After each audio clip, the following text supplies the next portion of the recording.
Bismillahirrahmanirrahim. Assalamualaikum warahmatullahi ta'ala wabarakatuh. Alhamdulillah wassalatu wassalamu ala rasulillah Sayyidina Muhammad ibn Abdillah wa ala alihi wa sahbihi wa man walah, amma ba'd. Sahabat muslimin yang dirahmati oleh Allah, marilah kita mendengarkan celotehan, hujatan Imaduddin Al-Bantani. Tidak usah saya memanggil dia kiai, karena sebenarnya tidak pantas dia dipanggil sebagai kiai, saudara.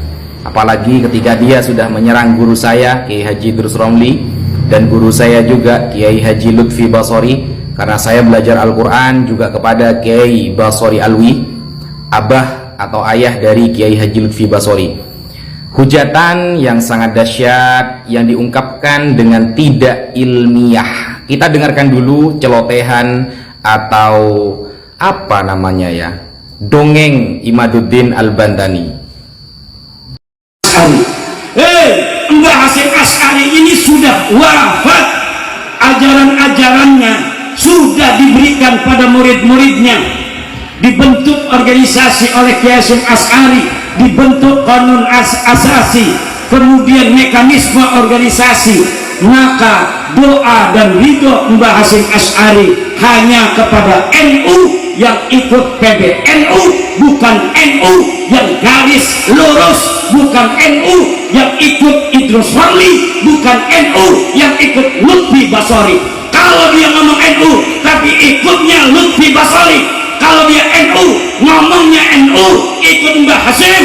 Alhamdulillah, barusan kita sudah mendengarkan dongeng-dongeng dan celotehan-celotehan yang keluar dari mulut Imaduddin Al-Bantani, saudara. Dia mengatakan hal-hal yang menurut saya sangat tidak ilmiah, dan itu isinya cuma dongeng-dongeng di depan para pendukungnya, saudara.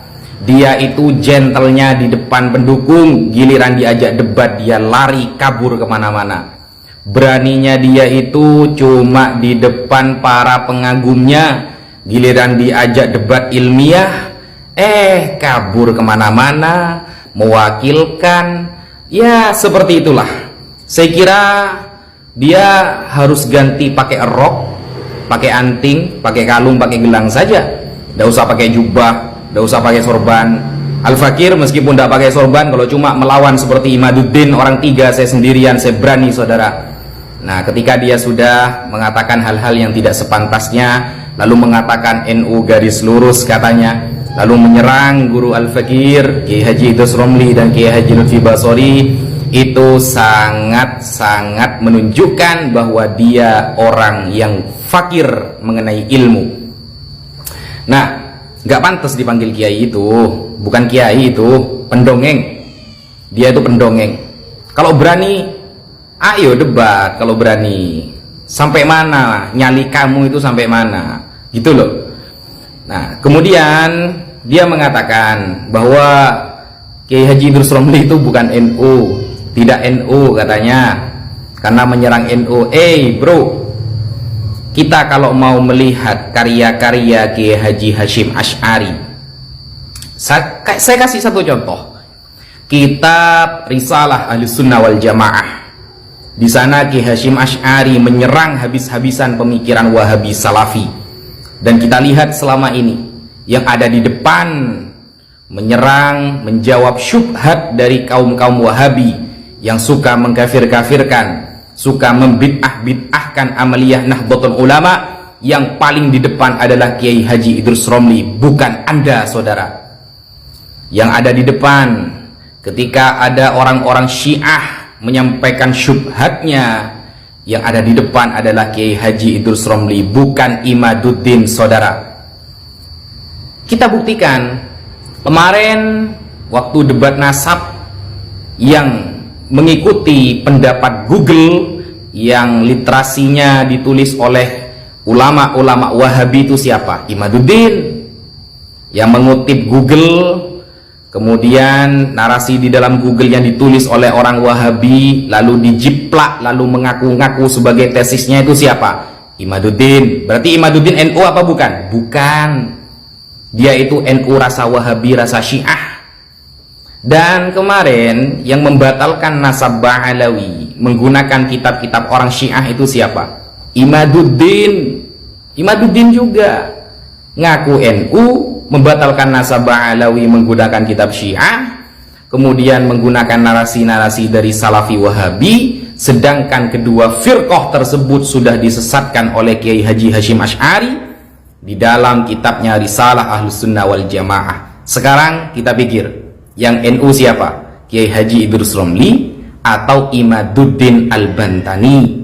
Ya, sebenarnya tidak pantas dijuluki Al-Bantani, Al-Kaburi, Al-Gugli, seperti itu seharusnya.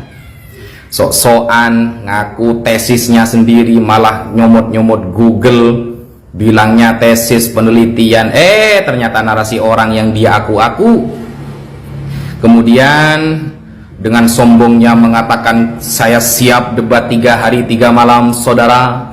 Ternyata setelah didatangi ke Banten, cuma ngutus perwakilan, itu pun perwakilannya gabrul semua. Makanya jangan sok-sokan kau.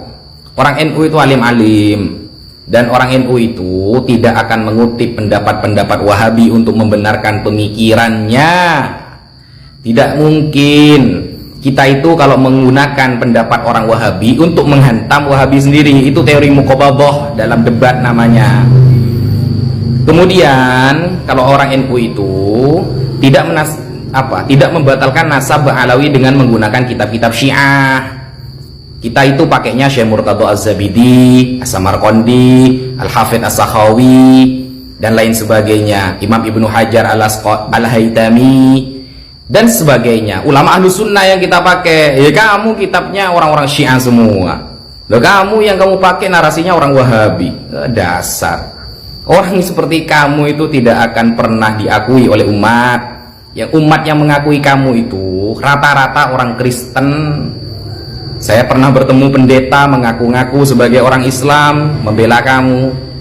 Ya rata-rata saya lihat itu memang banyak dari kalangan orang Kristen. Dan antek-antek kamu, budak-budak kamu itu, ya budak-budak kamu itu, semuanya itu, ya mana ada nggak dari mereka itu yang ilmiah ketika membahas suatu teks atau membahas nasabah Alawi? Kan tidak ada, semuanya pemaksaan dan pemerkosaan dalil, saudara. Oke, itu dulu yang bisa saya sampaikan. Ingat ya, kalau mau debat 1 lawan 1, saya tunggu sampai hari kiamat. Kamu sampai mana? Keberanian kamu itu sampai mana sih? Begitu, makanya jangan nyentil-nyentil guru Al-Fakir. Jadi kamu itu, waduh, sudah ngomongnya agak ilmiah, menyebarkan fitnah, kemudian mengatakan bahwa NU garis lurus bukan NU. Wah, kamu itu sebenarnya sudah hatam nggak kitab Kiai Hashim Asy'ari? Gitu loh. Sekian dari saya, kurang lebihnya mohon maaf. Wassalamualaikum warahmatullahi taala wabarakatuh.